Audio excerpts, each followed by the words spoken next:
अंधकार के उस पार जहां कुछ भी नहीं था वहां एक चेतना थी, वही है महादेव। हिमालय की चोटी पर बैठे वो योगी, पर उनकी शक्ति ब्रह्मांड से भी विशाल है। शांत मुख पर भीतर अनंत शक्ति।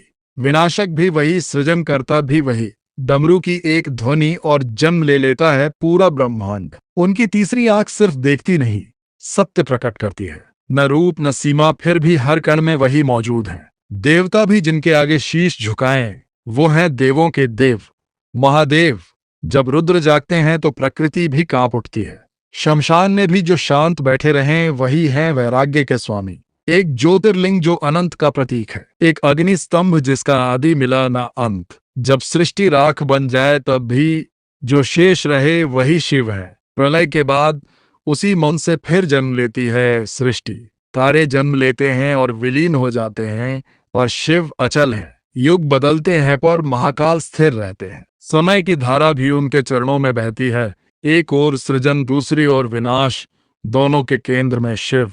सूर्योदय और सूर्यास्त दोनों उन्हीं से प्रारंभ। ऋषि खोजते रहे पर अंत किसी को न मिला। आदि भी वही और अंतिम सत्य भी वही। जब कुछ भी नहीं था तब भी एक मौन था, वही शिव थे। शून्य में बैठे योगी जिनसे उत्पन्न हुआ अस्तित्व, आदि जल के ऊपर स्थिर चेतना का प्रकाश।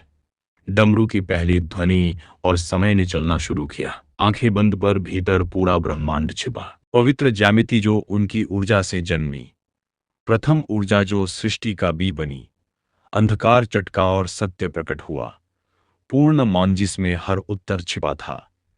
प्रकाश में विलीन होते शिव और जन्म लेता संसार।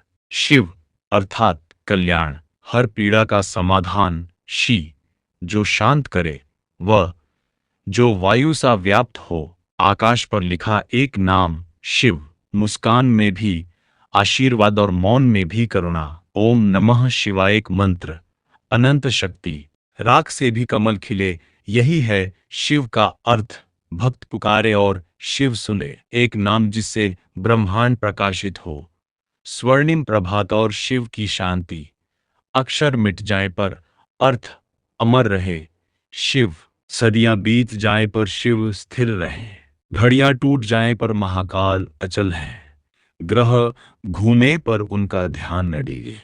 रेत गिरती रहे पर समय उन पर प्रभावहीन। सभ्यताएं उठें और मिटें, शिव साक्षी बने। समय का चक्र उनकी तीसरी आंख में समाये। यंत्र घूमते रहें पर चेतना स्थिर रहे। काल चक्र थम जाए जब शिव नेत्र खोलें। अनंत आकाश और शाश्वत ऊर्जा, समय भी झुके महाकाल के सामने।